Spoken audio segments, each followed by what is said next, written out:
Hello, this is Erica, and welcome to Global Pulse News. Every conflict generates internal opposition. Most keep their objections private. Some exit quietly. A rare few speak openly. Joe Kent chose the latter. As director of the US National Counterterrorism Center, Kent bypassed diplomatic hedging and refused to frame his resignation as a simple policy difference. His assessment was direct.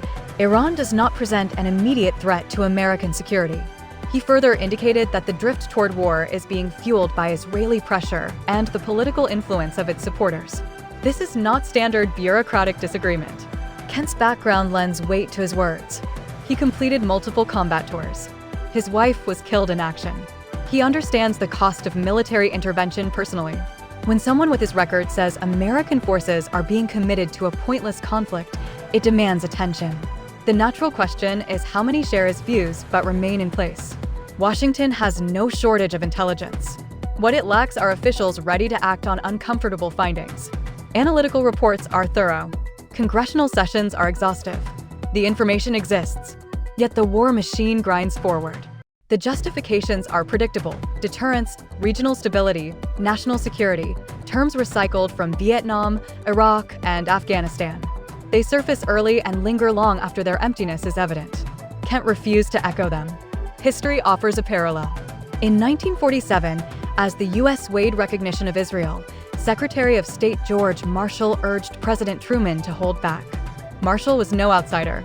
He had guided America through World War II and shaped Europe's reconstruction. He warned that immediate recognition would plant seeds of enduring strife. Truman proceeded anyway. Recognition was granted, framed as a moral imperative. Marshall's cautions were archived. Time validated aspects of his forecast. What started as a diplomatic gesture hardened into a strategic embrace. The U.S. now frequently internalizes Israeli threat perceptions, operating within that framework rather than alongside it. Kent's resignation highlights where this alignment leads. The emerging confrontation with Iran follows unknown arc tensions rise before threats are clearly demonstrated. Policy bends to alliance dynamics and internal political currents. Dissent is managed rather than integrated. Academics, including Stephen Walt and John Mearsheimer, have long argued that Middle East policy reflects domestic lobbying pressures as much as strategic logic. Their analysis has faced dismissal. That becomes harder when similar warnings surface from within the national security establishment. This compels a blunt question. Why is the U.S. fighting a country its own intelligence services do not regard as an immediate danger? Possible answers include alliance obligations, political calculations, and institutional inertia.